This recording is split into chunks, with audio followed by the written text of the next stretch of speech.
Hello guys, and I am back with 3 more book reviews from this English Little Black Classic collections. I know I took so much time for this third video in the series. Today we will talk about A Modest Proposal by Jonathan Swift, Lord Arthur Savile's Crime by Oscar Wilde, The Beautiful Cassandra by Jane Austen. The first book is A Modest Proposal by Jonathan Swift. The best line or the quote from the book is, "A most delicious, nourishing and wholesome food."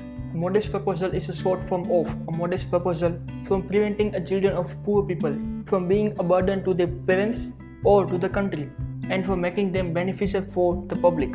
The tact is an ironically a conceived attempt to find a fair, cheap and easy methods from converting Ireland's starving children into sound and useful Commonwealth members. Poor children, mostly Catholic, are living in a dirt because their parents are unable to feed them and clothe them. The author argues for a way to turn this problem into its own situations, using both hard-edged economic reasoning and a state's righteous moral stance. His proposal is fatten up these children so that they can be fed to the island's wealthy people. He claims that poor children can be sold at meat market as young as 1 year, reducing overpopulation and unemployment, saving families the cost of childbirth by providing them with a little extra incomes, improving the culinary experience of the wealthy, and contributing to nation's overall economic well-being. The second book is The Beautiful Cassandra by Jane Austen, and the best line from the book is, "She has many rare and charming qualities, but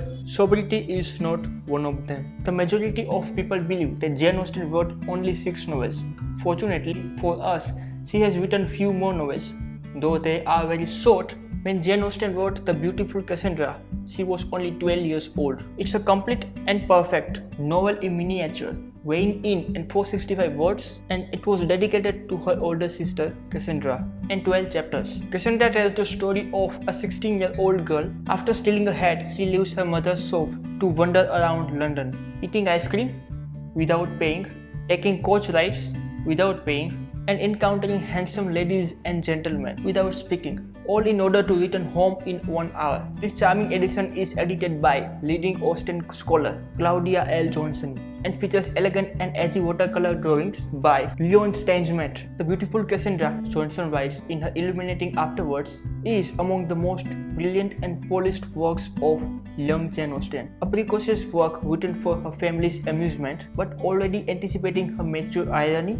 sense of the absurd, gift for parody, and above all, stylistic mastery. The end result is stunning edition of a literary classic that is sure to please. The third book is Lord Arthur Savile's Crime by Oscar Wilde. The best line from the book is, "He was not blind to the fact that murder, like the religions of the pagan world, requires a victim as well as priest." There is a very interesting fact about this short story. Is it a short story? Yes, this short story of Oscar Wilde was published the same year as Sherlock Holmes' first appearance on the paper, and both stories features a man with an uncanny ability to read people's life from minute details. In contrast to Conan Doyle's consulting detective, Mr. Podgers, the Chiromancer, in this book uses people's palms to divine their secrets and predict their future. At a party, a main character of this short story meets Mr. Podger, who sees his palm and says that there is a murder written by him. He is destined to be a murderer.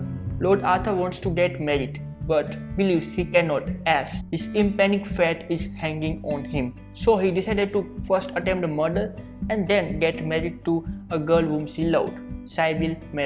Lord Arthur decided to murder his aged aunt. He was suffering from a disease, so he gave her a bonbon sweet in a box, and while he was away, he received a telegram that his aunt is dead, and she left some properties to him. He went back to her home and checked that box that he had given him, but that bonbon sweet was still there. His aunt died because of natural cause. So now he decided that the best option will be a bomb. After that, he arranged a bomb from his Russian friend and fit that bomb in a clock. He gave that clock to his uncle, but when the bomb goes off, the uncle is unharmed and his son is playing with that clock. Now he thought that he won't be able to attempt any murder and he won't be able to marry his love. However, he met that night the same man who told about his future, that palm reader Mr. Podger, and he throws him in the Thames River where he drowns. He has committed a murder and now he wanted to marry his love, and he did marry Savile. Years later, when Lord Arthur is married to Savile and he met again Lady Windermere, who threw the party in the beginning and said that Mr. Potter was a faithful impostor and she had abandoned the geromancy in favor of telepath now. So guys, these were the 3 books that I would recommend you to read from this Penguin's Little Black Classic collection. My favorite was Oscar Wilde, Lord Arthur Savile's Crime. Goodbye.